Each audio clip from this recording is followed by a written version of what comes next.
What's going on? It's the Rap Nerd, and it's the end of the year, so you know what that means. It's time to wrap things up. And as you saw in the title, these are my top 10 films of the year.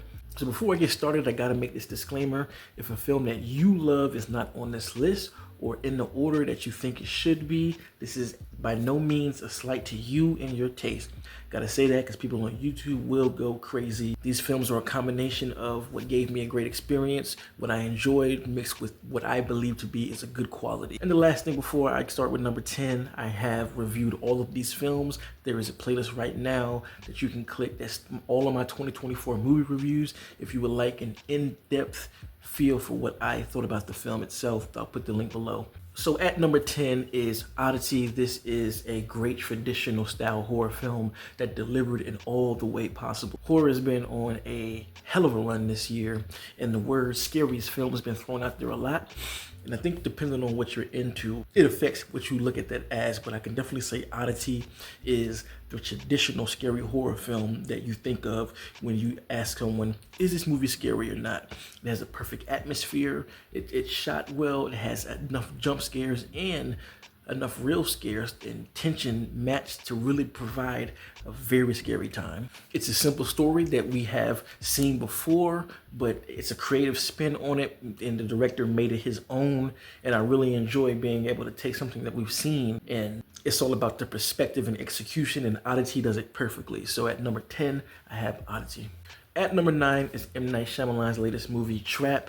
This film is one of the most entertaining joints that I've seen all year. I've watched it a few times since release, and this has definitely turned into a comfort movie of mine, ironically. What I love most about this film is it doesn't lean on the twist in the traditional way that M. Night usually does it. You know, by the time you get to the third act, there's some twist that completely flips the movie on its head to make it something different, but it doesn't quite do that here. I just love that once you hit the third act, this film doesn't flip itself on its head, but it just changes into something that you don't expect happening.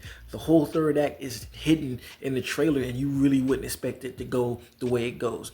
And it all starts with just one line when you know it goes a different direction, and my jaw was just like, holy shit, where do we go from here? Not only was it fun seeing Josh Hartnett play a villain, because he usually doesn't play this sinister of a villain, and I love the music from his daughter. I think the music actually bangs, and keeping it in this setting for so long, it still keeps things interesting, and then there's this slight campiness to it. So I just love this movie all around, and it is just an entertaining ride of a thriller. So at number 9 is Trap. At number 8 is Furiosa. This is a prequel to Max Fury Road, and I think this film is great. Everything from Fury Road they give me, but they also give me some different type of things to make it different than Fury Road, especially with the action. Because there's more of a reliance on CGI, there are things that they do here that you didn't see in the movie. And for me, personally, when it comes to using CGI and VFX, if you can amplify the experience and or change it from its predecessor or whatever it is in the franchise, I give it a plus for doing that. And I think Chris Hemsworth shines as a villain here. You can tell he's having the time of his life just being this crazy, kooky leader. And then on the other side of him, you have Anna, who plays Furiosa herself, and she is badass.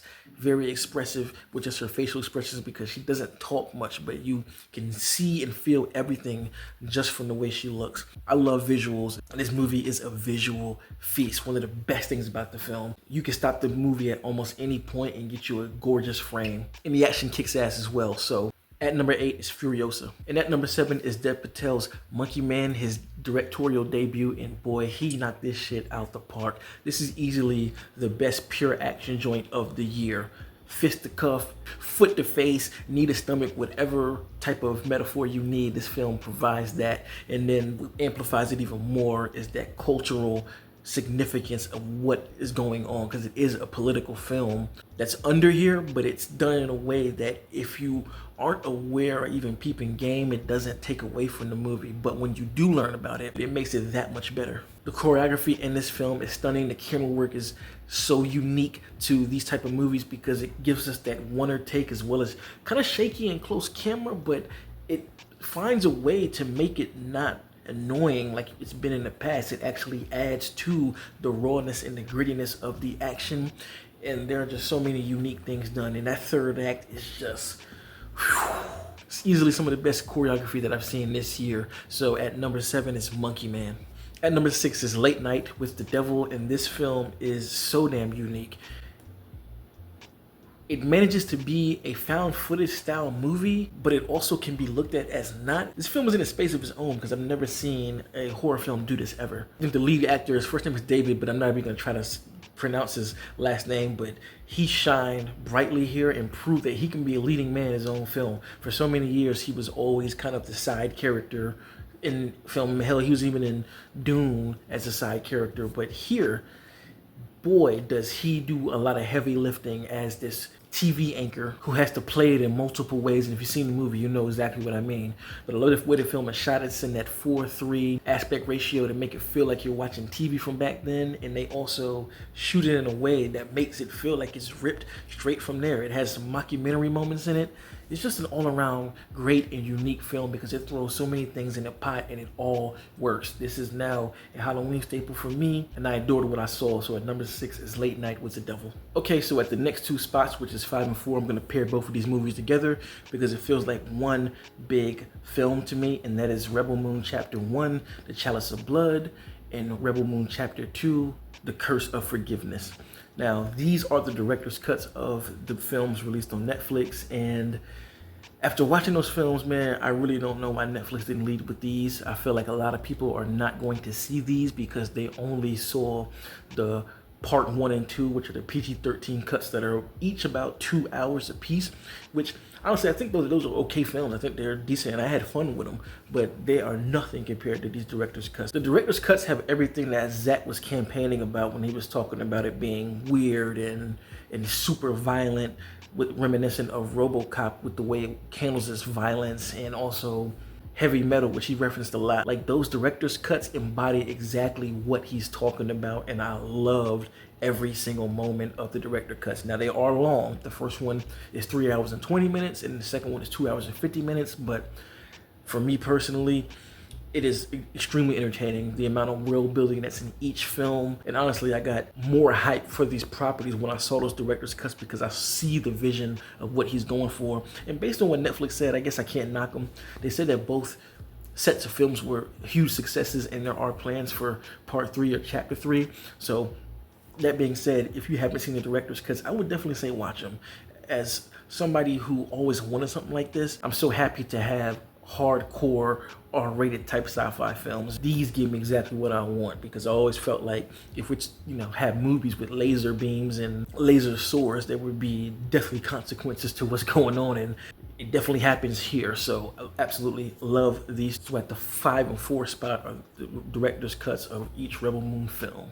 So at number 3 is Dune Part 2, and piggybacking off of the Rebel Moon films, this was another one that is the sci-fi movie for me. It feels adult. There's a lore about it, and just the way Denis did these films is just ridiculous. One of the best experiences that I had in the theater, and this is a movie that if you didn't see in a theater, you're not going to get the same experience at home. Like, you have to see it on the big screen to really understand why this movie hit so hard.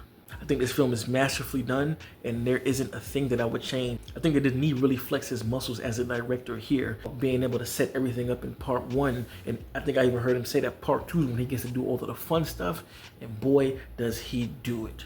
The visual effects are flawless. I watched this film and I'm just like, how did they even do any of this stuff? Did Denis really fly to some other planet to get this on footage? Because you can't tell anything that you see isn't real. You just can't. The performances are great. The score hits hard.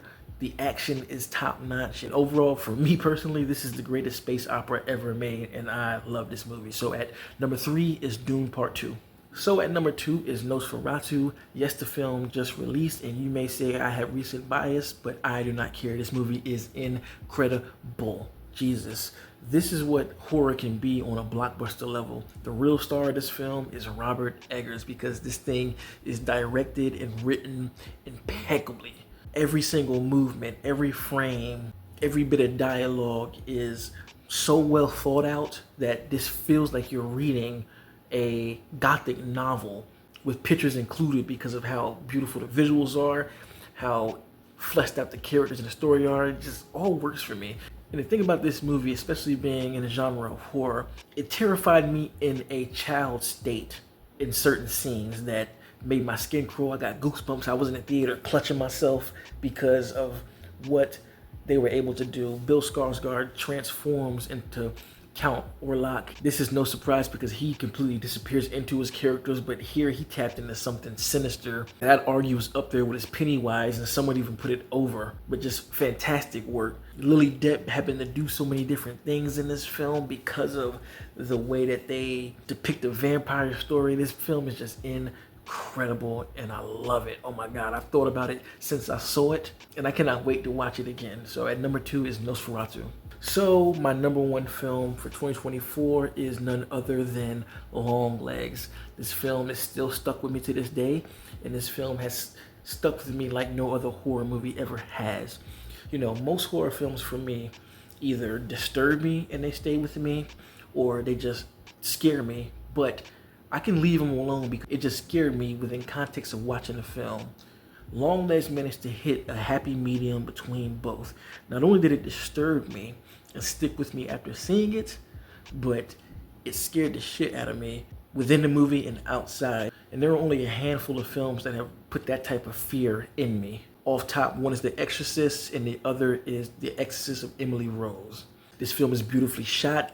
Every single frame of this film is like a picture book. And yet again, it's taking an idea that we are aware of, but expounding upon it and adding something different to it. Like, this is a serial killer movie, but we have not seen a serial killer movie be injected with so many horror elements, because that was one thing I was kind of scared with this film going into it. I was scared that they were going to just make it a typical serial killer movie, which nothing wrong with that.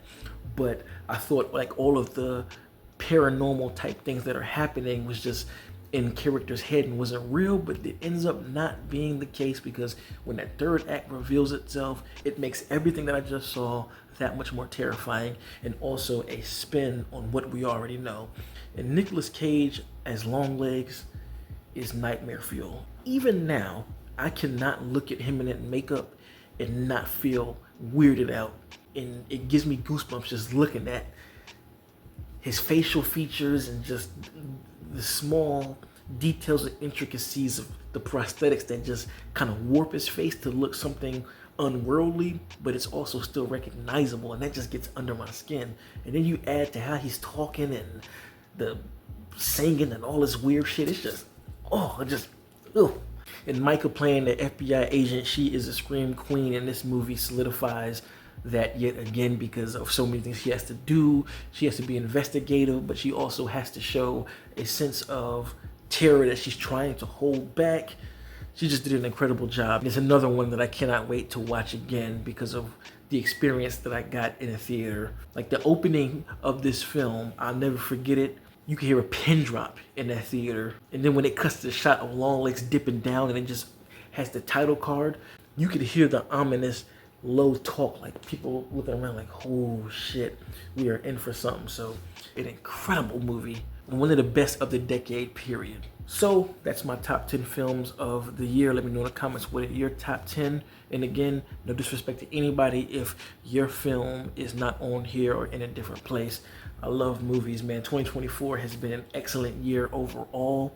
I've seen, I think, 74 or 75 new films, and I can tell you right now that 40 of them I actually like/love, and the top 10 are part of that. So just a great year, and I'm looking forward to what 2025 brings. So if you like this kind of content, make sure to like and subscribe. If you already are subscribed, thank you, and until next time, peace.